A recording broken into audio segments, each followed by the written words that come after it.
big as a tennis ball. When he touched it, he regained his power back. With his powers back, he raced off to Dark Monkey's life-threatening, dangerous, erupting volcano.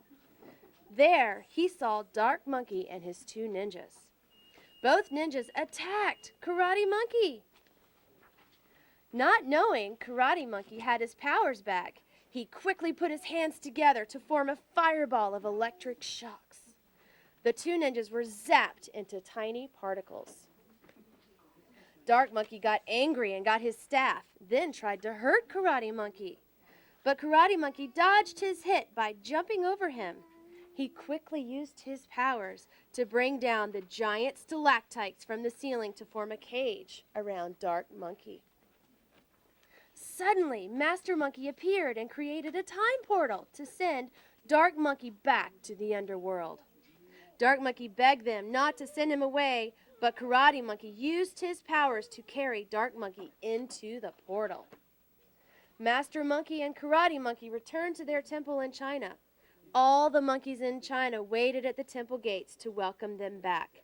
They celebrated the defeat of Dark Monkey. Very nice. Adrian Mendez. The hungry grass. The grass got green, the grass got green. The grass got big and it got green. It ate seeds and it got bigger and bigger. It got wet. And then it got bigger and bigger and bigger. And then it got cut. And then it got little. The end. And this is Raven's story, and the illustrations are quite dramatic and exquisite, so I do want to make sure you see them. It looks... I like to see one.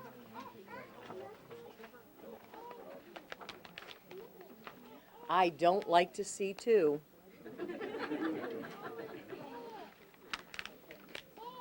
I like to see three.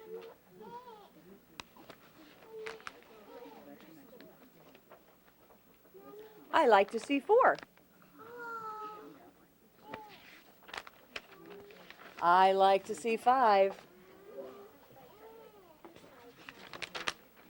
Seeing six is great.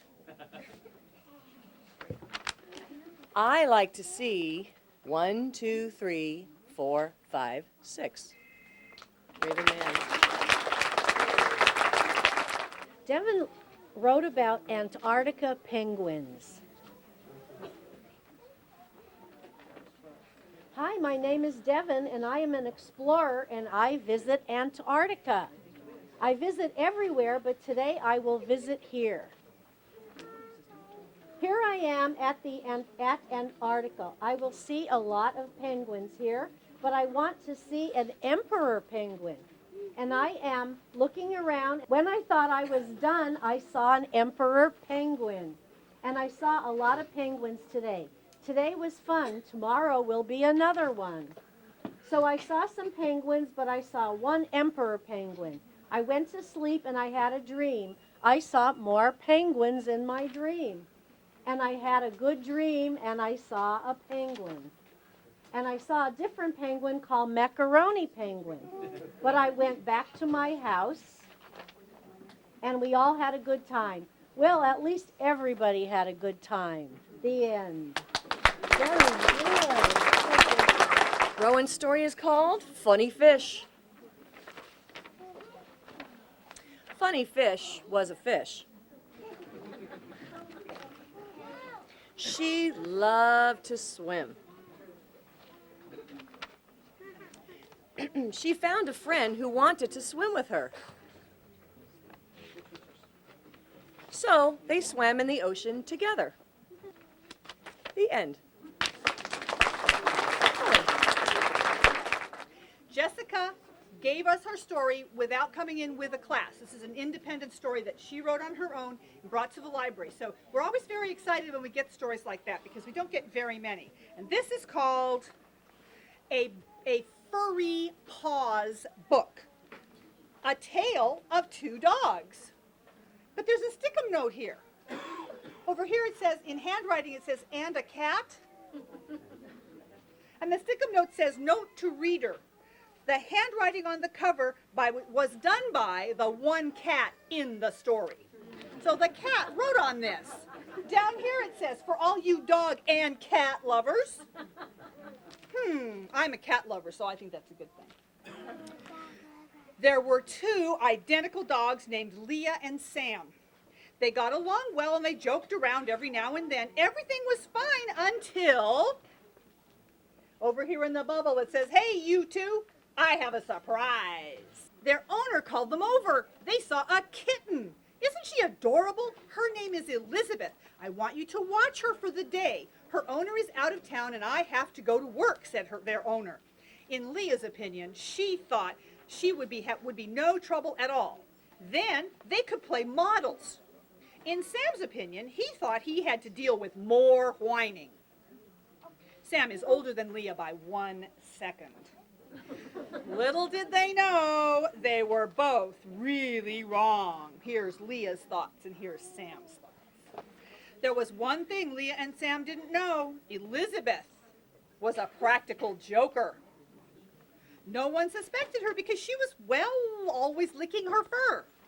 She licked her fur while chasing mice. She licked her fur while playing. She practically licked her fur while she was sleeping. So while she was plotting, people would think she was just licking her fur. Sam agreed to watch Elizabeth for the first few hours and switch off with Leah later. Unfortunately, although he didn't know, he would be the first victim of Elizabeth. Soon to be known as Evil Abeth. Now, that day was very hot. By then, Sam was panting. He asked Elizabeth, could you fetch me a bowl of water? Bad idea. However, Sam didn't see Elizabeth pour salt into his water. Poor Sam! Elizabeth had put too much salt in the water. As soon as his tongue touched the water, he spit it all out, wetting a surprised Leah. Leah glared at Sam and said, why did you do that? Sam tried to explain. She did it! He pointed at Elizabeth. Pointing at Elizabeth, whom he could tell clearly was acting innocent. How dare you blame her? You're just saying that so you won't take the blame, said Leah, who was practically red as a beet.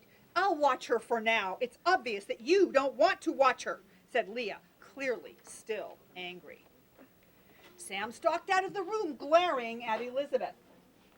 He made eye contact with her, and suddenly he wanted to feel sorry for her. No way, he said. After all she's done to you, and you want to feel sorry for her? So Sam decided to find evidence against Evil Abeth. He went back to the scene of the crime. He saw a tuft of cat fur on the counter. Sam sniffed a photo and put the tuft into his evidence bag. Then he went to the cabinet where his owner kept the salt. Surely she couldn't reach it unless she went on a stool. He checked all the stools until finally he saw that Leah's favorite stool had paw prints all over it. The paw prints looked just like Evil Abeth. So he snapped a photo of that and took the stool with him, went to Leah, ready to confront Evil Abeth. What can you do to explain this? He asked, shoving a photo of the tuft of cat fur under Elizabeth's nose. Nothing. You could have gotten that from my hairbrush, replied Evil Abeth snidely. I bet that you just want to take the blame off your shoulders so Leah will forgive you. Well, you forget it, she scoffed. Leah didn't say anything, but Sam could tell she wasn't convinced. Then Sam handed the stool to Leah and said, now do you believe me? Look at the paw prints. Finally, Leah believed him. She apologized briefly and then turned to Elizabeth. What are you waiting for? She barked at Elizabeth. Apologize to Sam. Evil Abeth, shaking her tail. Not so evil. Elizabeth was sorry, all right. She was sorry to set foot or paw on their property, and she was sorry she put salt in Sam's water. For Leah, however, sorry would not fix it. For the rest of the day as a punishment, it was like boot camp for Elizabeth. More precise, Leah boot camp. Leah could be tougher than the toughest instructor, which was her already. Elizabeth had to learn how to be a well-mannered kitty. Elizabeth, however, was plotting revenge. When her owner asked, "How was your day today, honey?" a brilliant plan popped into her mind. She purred as loud as she could so her owner would think she had a great time. "That's great. My friends have cats who need to be taken care of. This is great. The dogs are perfect for taking care of cats," she told all her friends on the telephone. 2 weeks later, Sam and Leah were woken up by a series of ding-dongs from the door. They walked to the door and saw many people with cats, all wanting them taken care of. Leah finally understood why. "Elizabeth is going to get it," she said. But down here in handwriting it says, "Here we go again." That's the end. This is called The Magic Rabbit by Sherry Zoe. Once upon a time, there was a poor little girl named Sally. She lived in a small hut. One day, Sally happened to come upon a monster that was very furry while crossing a bridge. His name was Grover. He would not let her cross the bridge until she listened to his song. Grover grabbed her and took her to a dungeon. "Let me go," said Sally as he tied her up. All of a sudden, a magical rabbit appeared. It had shiny fur and a magical carrot. "Nice to meet ya," said the magical rabbit. "I am here to set you free and give you 3 wishes. "Are you sure?" asked Sally. "Yes," answered the rabbit. "I want a big house, gold, and a pet rabbit," said Sally. "Good choice," said the rabbit. The rabbit said the magical words bibbidi-boppidi-boop, poof, and a big house, gold, and pet rabbit appeared. "What can I do to repay you?" asked Sally. "Nothing," said the rabbit. "Just don't forget me." From then on, Sally lived happily ever after until she forgot the magic rabbit. The end. This is called My Puppies, written and illustrated by Alex Ron. My puppies. The first day I got my puppies, they were scared. We started to play with them. They got tired when we put them in their crib. They cried all night. I could not sleep. In the morning, I had to sleep all day. But I stayed up all night and played. At night when they cried, I took them to the restroom. Now they grew up to be on their own. The end.